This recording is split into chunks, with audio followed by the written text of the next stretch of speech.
Hey, welcome back to Red Viking Hobbies. This is John. Today with an Axial Wraith Spawn.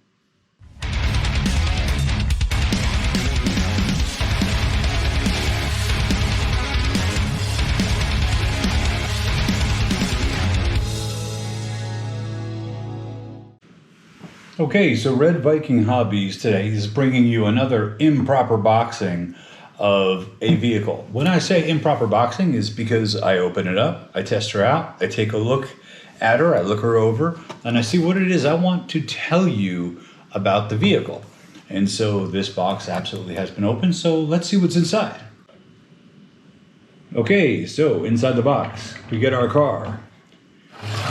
We get a tactic radio. We get a bag of extra spare parts and customizations, like a little head for the guy that actually looks like a skeleton. But you also get some drive shafts and some link pieces. And then you get your beautiful manual. There it is. In any case, this is offered in two versions.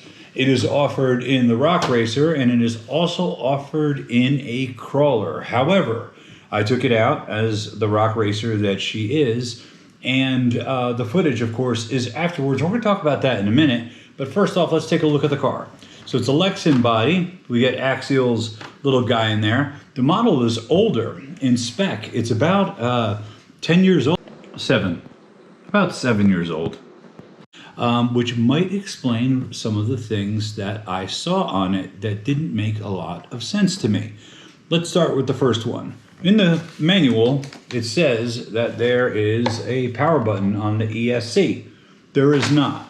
I checked with the community and on the forums, and sure enough, it's just a plug in and go, which means you have to have your controller on first before you then go and plug your battery in. Why is that a problem, specifically with this vehicle?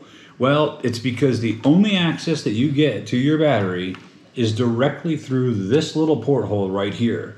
So you have to take your battery, of which I decided to use a 3S Ovonic, and you have to try to stuff it in there, right? Now, of course, you'd think you would take it and you would stuff it in going in this direction, right, to put the battery in, except because of the way the Velcro is inside, it's impossible to get your fingers inside there to the front Velcro, and so that became problematic for me. It's attached, the body, with these 1.5 millimeter hex screws, which are extremely tiny, and unfortunately, from experience, can cause problems like this, which, if you're able to see, is basically what happens is the Lexan body starts to bend against those, and then the screw pops through because of its size. There is a fix for that, however, and let's see if I have it around to show you. What you do is you go and you get yourself some washers that are made of rubber, and you go get yourself some washers that are made of stainless steel or black if you can find them, and then you would put them on, and then you would find a larger size head for the screw, and that would hold your body on. However, personally, I think I am going to do away with this body or swap it over to clips or magnets, because it was impossible when I was out there running her around to adjust the battery on the fly. So I'm out here with the Axial Wraith Spawn, and the battery keeps popping out on me because it doesn't fit right in the battery tray. And so I just happen to have some Velcro, and so I put it in on an angle, and I'm going to try to Velcro it. You can see it's probably up behind the drivers up there, but that was actually the smallest battery I had that would fit, and it fit inside the tray until a couple jumps on this berm. So what do we get with the car? Okay, put the battery aside here. So the car looks pretty cool like this, actually, I have to say. Looks a lot like what I got behind me over here, these Rifts. The newest release in the Rock Racer line, the Axial Rifts, I brought because they come in handy when showing you some examples of the car. So we have a 20-turn brush motor that will run on 3S. like I said, the ESC has no power button on it. It's located on this wacky plate that's on the side. The shocks are plastic. The steering linkage on the car is plastic and real squirrely. I had a problem with the steering linkage right off the bat. That actually bugged me quite a bit. The steering in the field wasn't that great either. The drive shafts and all of your links are also made out of plastic, and they're cut to look like scaled metal, like aluminum or metal would be, with the little holes that are in them, except completely unnecessary when you're using plastic, because the reason those holes are drilled is because of weight. There's a tremendous amount of flex in these side to side, but there's not a lot of flex in the vehicle. Why is that bad? Well, in a rock racer, okay, you want the thing to be able to bounce. Hey, quick disclaimer, because it looks like I'm bashing the heck out of this. Well, I'm not bashing, right? But that I'm ripping this Wraith apart, and I'm actually saying that because I'm pointing at my computer over here. But the Wraith didn't break anything out there when I was running it, and also there's a lot of footage that I didn't catch because when I was doing the one-handed footage on that tactic controller, all of your trim knobs are on the right hand side, which means your finger is up against them, and so oftentimes I was accidentally hitting them and I would have to readjust the steering and stuff like that. So a lot of it could have been driver error when it comes to how I was hitting the jumps and things like that. So I decided, instead of having that, let me put it down and let me test it out, you know, just on my own and see how it goes. So run it, you know, as fast as I could, as far away as I could, and then bring it back. And that's when it was doing the rolls and things like that. And that's where the trouble was. And so that's why the video comes off as if I'm doing like a negative review on the Wraith, but that's not the Spawn, the Wraith Spawn, but that's not actually the case. It happens to be the case that it's a 7-year-old vehicle, and since then the RTR game has just completely stepped up, and so you got to do the same if you're going to go into the Spawn RTR by Axial. So I hope you enjoy the video. I know it's a little long-winded, but I'm long-winded. Around.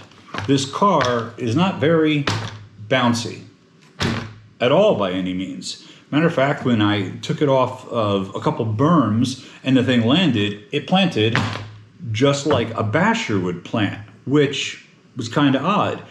I had a hard time when I was running it and we get up to speed, just keeping it running over the rocks. And the reason is this. When I pull up on this tire like this, as you could see, the whole body moves, and I mean, the entire thing doesn't have any give to it. It doesn't sway. It doesn't give itself the ability to go over a rock without having the whole thing start to tilt. So if you're at speed and you hit something, which you'll see in the video I do, the thing goes and it flips over. That's what happens. So the solidness of this means that this car needs to be loosened up. So for the price point, I think they're around $360 US. Nowadays, 10 years later, they found out that making these cars a lot squishier, a lot bouncier is the way to go for rock racers. So there's a big following, huge following for these Wraith Spawns. However, I suspect that that's because after they dig into them and they start making their changes, the chassis is absolutely wonderful and is completely customizable. So you could do a lot of things with it, including changing your steering to, because you do actually, out of all the plastic you have, you got plastic on the servo, the plastic steering, the plastic drive shafts, the plastic links, your plastic method wheels. Actually, it has ripsaw tires on it. I thought those were really cool. But your plastic shocks, they don't give you any bounce whatsoever. So and when the factory preset that's on them actually can't be adjusted much lower than it is, so you're not going to get a lot of bounce out of that. You can see how stiff it is. Even if I were to break it in, this is the amount of travel that you get out of this car. I wanted to give you an example, and that's why I brought one of these bouncers out here now, because this is the kind of thing that we're looking at versus this. So this versus this guy. Now, granted, I don't have the hood closed. See a little bouncing that we get out of it right there? Rock bouncer, right? Rock racer. Plants. When you see me going off the jumps with these guys, you'll see it. You'll see it straight away. And goes up, comes down, plants like that. But then when it goes and it's at full speed and it hits something, tumble we go. You know, rolls over, winds up like this. So I would say for a ready-to-run rock racer, it's not ready to run. However, I had fun with it because when I was looking into the vehicle, I thought, you know what? A couple changes, and this could be one of two excellent things. This could actually be a basher with an ESC brushless setup in it because of the way the cage is set. Or you could turn this thing into a mighty crawler because it shares a lot of the things like the dual solid axles that a lot of crawlers have. And so in that respect, if you're going to buy a car that you want to do some customizations on, there are a ton of aftermarket parts that are out there for this car. However, straight out of the box, she needs a little bit of work. And this was the big issue for me, how darn solid it was. Gotta loosen it up. Gotta loosen it up, because when it's running for a rock racer, the other thing would be great for would be mud bogging or sand dunes. Put some sand vipers on here, or put some mud boggers on here. Proline's got the new Mambas you could put on here, and it would be absolutely phenomenal. Going back to the battery tray, that is an issue that has to be remedied, because trying to access the batteries through the body that way was just awful when I was out there in the field. And I am not going to bring a little wrench with me to take off the body so I can affix the battery inside. That's not happening. There has to be a better way. So that's something else that you would have to adjust. So it's one of those cars where, and also, you know, with the cage design, if you wanted to, you could take this and swap this out into lots of different cages. I actually have one around here somewhere. Let me get it now. And go ahead and drop her right in it, which I may do. I'm not sure. I mean, it's ready to go as far as that goes. So you could drop it into a cage. Ooh, got a little thunder. Got a storm coming. Somebody doesn't like me talking a little bit of trash about the Wraith Spawn. However, I will say, overall, there are other rock bouncers that are out there, including Axial products like the Bombers. And I went to go like this and say the Rifts. The Rifts need a little bit of work with them. This one actually could benefit from something that the Rift needs, and that is the rear sway bar. Had it had the rear sway bar, then that would have actually helped it keep that tire down. You'll see it lifts like this. That would have pushed that in the opposite direction or held it straight when it was going over just these little stones. And you'll see what I'm running on, the pack I'm running on, and it's just not, it's not rock racing ready. That's just, you know, what I can say about it. Now, it's going to do all right, but it's going to need a bunch of upgrades, which is why I went and invested in a bunch of upgrades, and that is another video that will be coming up. But take a look at the video and tell me what you think of the Spawn. I was, you know, all geared up because it's been on the market for so long and the community is so into it. But aside from its ability to plant and take off like a basher, it wasn't able to stay straight, and it wasn't as quick as I thought it would be for a 20T. That's my take on the car. I still love it because it's RC and because I know what kind of upgrades I have. So you're going to have to stay tuned and see what they are. Will I swap it into the cage, or will I just go ahead and upgrade it? Well, stay tuned to see at Red Viking Hobbies.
Okay, we got to fix that.